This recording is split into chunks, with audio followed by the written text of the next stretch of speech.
जय श्री कृष्णा सा। आप सभी का मेरे चैनल पर स्वागत है।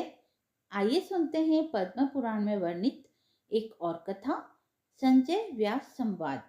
संजय ने पूछा, ब्राह्मण सात्विक पुरुष मनुष्यों में असुर आदि के लक्षणों को कैसे जान सकता है?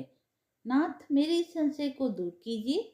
व्यास जी बोले, द्विजों तथा अन्य जातियों में अपने पूर्वकृत पापों के अनुसार असुर, राक्षस और प्रेत भी जन्म ग्रहण करते हैं, किंतु वे अपना स्वभाव नहीं छोड़ते। मनुष्य में जो असुर जन्मते हैं वे सदा ही लड़ाई झगड़ा करने को उत्सुक रहते हैं। जो मायावी, दुराचारी और क्रूर हो उन्हें इस पृथ्वी पर राक्षस समझना चाहिए। इसके विपरीत एक भी बुद्धिमान या सुयोग्य पुत्र हो तो उसके द्वारा समुचे कुल की रक्षा होती है। एक भी वैष्णव पुत्र अपने कुल की अनेकों पीढ़ियों का उद्धार कर देता है। जो पुण्य तीर्थों और मुक्ति क्षेत्र में ज्ञान पूर्वक मृत्यु को प्राप्त होते हैं वे संसार सागर में तर जाते हैं, और जो ब्रह्म ज्ञानी होते हैं वे स्वयं तो तरते ही हैं, दूसरों को भी तार देते हैं। एक पतिव्रता स्त्री अपने कुल की अनेकों पीढ़ियों का उद्धार कर देती है। इसी प्रकार द्विज और देवताओं के पूजन में तत्पर रहने वाला धर्मात्मा जितेंद्र पुरुष भी अपने कुल का उद्धार करता है। कलयुग के अंत में जब शहर और गांव में धर्म का नाश हो जाता है तब एक ही धर्मात्मा पुरुष समस्त पूर्व, ग्राम, जन समुदाय और कुल की रक्षा करता है। जो मनुष्य अपवित्र एवं दुर्गंध युक्त पदार्थ के भक्षण में आनंद मानता है, बराबर पाप करता है और रात में घूम घूम कर चोरी करता रहता है, उसे विद्वान पुरुषों को वचक समझना चाहिए।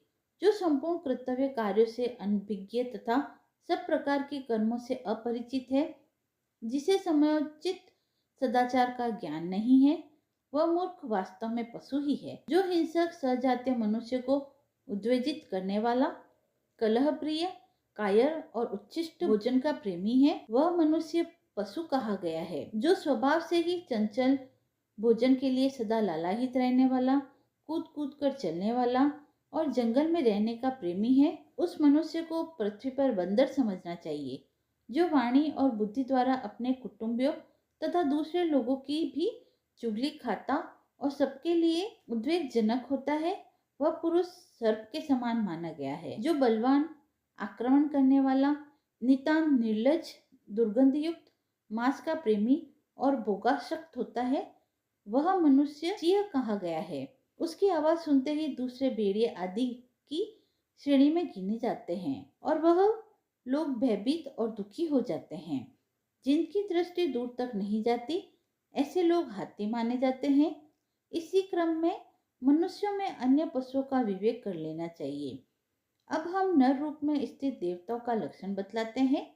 जो द्विज देवता, अतिथि, गुरु, साधु और तपस्वियों के पूजन में संलग्न रहने वाला, नित्य तपस्या परायण, धर्मशास्त्र एवं नीति में स्थित, क्षमाशील, क्रोधजयी, सत्यवादी, जितेंद्रिय, लोभहीन, प्रिय बोलने वाला, शांत, धर्मशास्त्र प्रेमी, दयालु, लोकप्रिय, मिष्टभाषी, वाणी पर अधिकार रखने वाला, सब कार्यों में दक्ष, गुणवान, महाबली, साक्षर, विद्वान, आत्मविद्या आदि के लिए उपयोगी कार्यों में संलग्न, घी और गाय के दूध, दही आदि में तथा निरामिष भोजन में रुचि रखने वाला, अतिथि को दान देने वाला और पार्वण आदि कर्मों में प्रवृत्त रहने वाला है, जिसका समय स्नान, दान आदि शुभ कर्म, व्रत, यज्ञ, देव पूजन तथा स्वाध्याय आदि में ही व्यतीत होता है। कोई भी दिन व्यर्थ नहीं जाने पाता, वही मनुष्य देवता है। यही मनुष्य का सनातन सदाचार है। श्रेष्ठ मुनियों ने मानव का आचरण देवताओं के ही समान बतलाया है।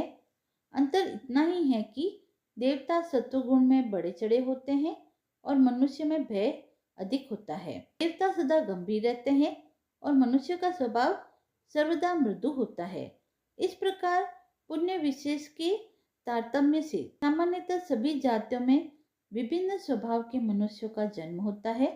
उसके प्रिय अप्रिय पदार्थ को जानकर पुण्य, पाप तथा गुण अवगुण का निश्चय करना चाहिए। मनुष्य में यदि पति पत्नी के अंदर जन्मगत संस्कारों का भेद हो तो उन्हें तनिक भी सुख नहीं मिलता। सालोक्य आदि मुक्ति की स्थिति में रहना पड़े तथा नरक में सजातीय संस्कार वालों में ही परस्पर प्रेम है, शुभ कार्यों में संलग्न रहने वाले पुण्यात्मा मनुष्य को अत्यंत पुण्य के कारण दीर्घायु की प्राप्ति होती है, तथा जो दैत्य आदि की श्रेणी में गिने जाने वाले पापात्मा मनुष्य है, उनकी मृत्यु जल्दी होती है। सदियों पे देव जाति के मनुष्य ही इस पृथ्वी पर उत्पन्न हुए थे, दैत्य तथा अन्य जाति के नहीं। त्रेता में 1/4, द्वापर में आधा, कलयुग की संध्या में समूचा भूमंडल दैत्य आदि से व्याप्त हो जाता है। देवता और असुर जाति के मनुष्य का समान संख्या में जन्म होने के कारण ही महाभारत का युद्ध छिड़ने वाला है। दुर्योधन के योद्धा और सेना आदि जितने भी सहायक है, वे दैत्य आदि ही हैं। कर्ण आदि वीर सूर्य आदि के अंश से उत्पन्न हुए हैं। गंगानंदन भीष्म वसुओं में प्रधान है। आचार्य द्रोण देवमुनि बृहस्पति के अंश से प्रकट हुए हैं। नंदन श्री कृष्ण के रूप में साक्षात भगवान विष्णु है। विदुर साक्षात धर्म है। गांधारी, द्रौपदी और कुंती इनके रूप में देवियां ही धरातल पर अवतीर्ण हुई है। जो मनुष्य जितेंद्रिय, दुर्गुणों से मुक्त तथा नीति शास्त्र के तत्वों को जानने वाला है और ऐसे ही नाना प्रकार के उत्तम गुणों से संतुष्ट दिखाई देता है, वह देव स्वरूप है। स्वर्ग का निवासी हो या मनुष्य लोक का, जो पुराण तथा तंत्र में बतलाए हुए पुण्य कर्मों का स्वयं आचरण करता है, वही इस पृथ्वी का उद्धार करने में समर्थ है।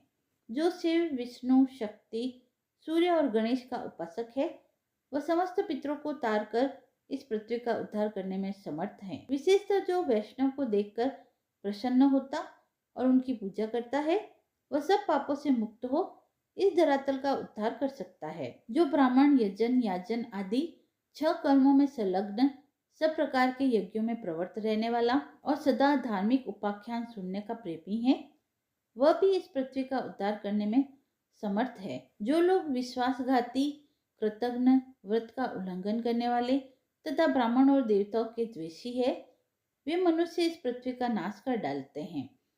जो माता पिता, स्त्री, गुरुजन और बालकों का पोषण नहीं करते, देवता, ब्राह्मण और राजाओं का धन हर लेते हैं तथा जो मोक्ष शास्त्र में श्रद्धा नहीं रखते, वे मनुष्य भी इस पृथ्वी का नाश करते हैं।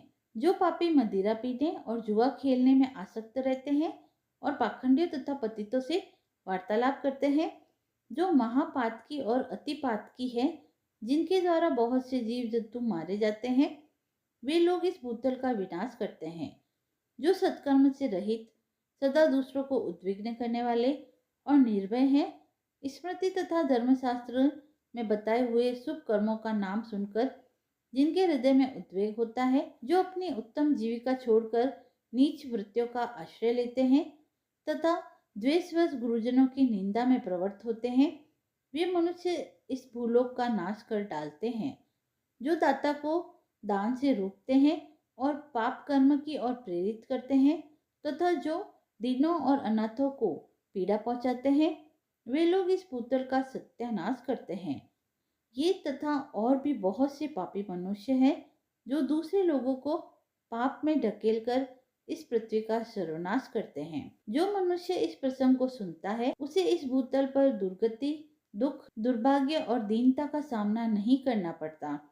उसका दैत्य आदि के कुल में जन्म नहीं होता तथा वह स्वर्ग लोक में शाश्वत सुख का उपभोग करता है। कथा समाप्त हुई। यदि आपको यह पसंद आई हो तो आप मेरे चैनल को लाइक, शेयर एंड सब्सक्राइब करें। धन्यवाद।